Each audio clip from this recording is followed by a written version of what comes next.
Transformers coils में लिपटे एक iron core ring से बने होते हैं। पहली कॉइल एक एसी इनपुट वोल्टेज से जुड़ी होती है, इसे प्राइमरी कॉइल कहते हैं, और दूसरी कॉइल एक लोड रेजिस्टेंस के साथ आउटपुट सर्किट से जुड़ी होती है, इसे सेकेंडरी कॉइल कहते हैं।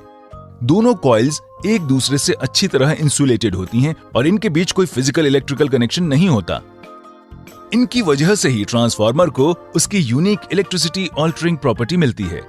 ट्रांसफार्मर्स किसी भी वोल्टेज को स्टेप अप या स्टेप डाउन कर सकते हैं। एक स्टेप डाउन ट्रांसफार्मर की प्राइमरी कॉइल में टर्न्स की संख्या सेकेंडरी कॉइल से ज्यादा होती है, और एक स्टेप अप ट्रांसफार्मर में प्राइमरी कॉइल्स में टर्न्स की संख्या सेकेंडरी कॉइल से कम होती है।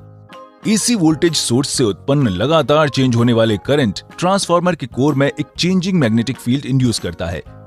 प्राइमरी कॉइल के ऑल्टरनेटिंग करंट द्वारा उत्पन्न ये मैग्नेटिक फील्ड ट्रांसफार्मर कोर में फ्लक्स उत्पन्न करता है। सेकेंडरी कॉइल वापस फ्लक्स को करंट में बदल देती है और सेकेंडरी सर्किट में लोड या रेजिस्टेंस पर एक वोल्टेज प्रोड्यूस करती है। अगर प्राइमरी कॉइल की तुलना में सेकेंडरी कॉइल में कम कॉइल टर्न्स हों तो इसे स्टेप डाउन ट्रांसफार्मर कहते हैं। इस केस में सेकेंडरी सर्किट में रिजल्टिंग वोल्टेज प्राइमरी की तुलना में कम होगा। इस उदाहरण में हमारे पास प्राइमरी कॉइल पर 20 टर्न्स और सेकेंडरी कॉइल पर 10 टर्न्स हैं।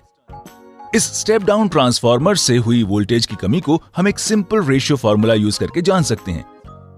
ये फार्मूला कहता है कि सेकेंडरी वोल्टेज का प्राइमरी वोल्टेज से रेशियो सेकेंडरी कॉइल और प्राइमरी कॉइल के टर्न्स के रेशियो के बराबर होता है।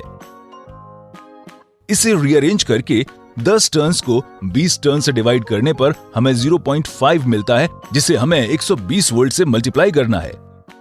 ये हमें 60 वोल्ट्स का स्टेप डाउन वोल्टेज देता है।